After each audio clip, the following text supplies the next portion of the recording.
কালীতারা রান্নাঘর। আমি সবাইটারে কালীতারা রান্নাঘর, এটা আমার রান্নাঘর না, ওই যেখানে রান্না টান্না করি সেখানে বন্ধুরা। এটা হলো বেতুয়া শাক। তোমরা কে কে বেতুয়া শাক খেয়েছে বলো তো? এই বেগুন দিয়ে ভেজেছি, বেগুন দিয়ে শাকটাকে রান্না করছি। বেগুনটাকে একটু ভেজে নিলাম কালো জিরা কাঁচা লঙ্কা দিয়ে, হ্যাঁ, বেগুনটাকে একটু ভেজে নিলাম বন্ধুরা।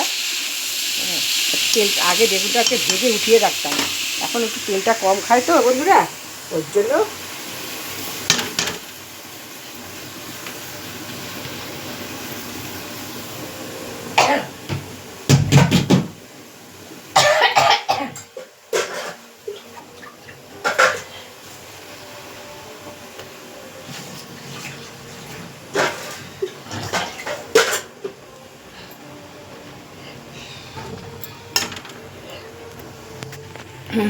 এই দেখো বেগুনটা একটুখানি ভেজে। বেতুয়া শাক তোমরা কে কে খাও বলো তো, কমেন্ট করে জানাবা তো। বেতুয়া শাক হেভি খেতে লাগে বন্ধুরা।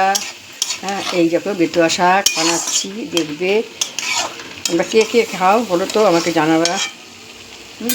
তারার কালীতারার কিচেন।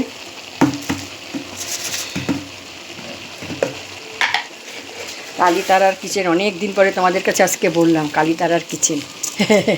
একটু চিনি দিয়ে দিলাম বন্ধুরা। তোমরা কেমন আছো তোমরা বলবা। এই দেখো বেতুয়া শাকটা রান্না করছি। এই দেখো বেতুয়া শাক বেগুন দিয়ে একদম নরম হয়ে গেছে বন্ধুরা। খুব খেতে না এত ভালো, তোমাদের কি বলবো। তোমরা হয়তো খেয়েছো, তোমরা নিশ্চয়ই খেয়েছো এই শাকটা। এই শাকটা আমরাও করি। আমাদের এই শাকটা হলে আর কিছু লাগে না খেতে, এই দিয়ে ভালো লাগে ভাত খেতে, দারুণ লাগে। মাছ মাংস তো সবসময় খাই, ভালো লাগে না, একটু শাক সবজি দিয়ে ভালো লাগছে খেতে।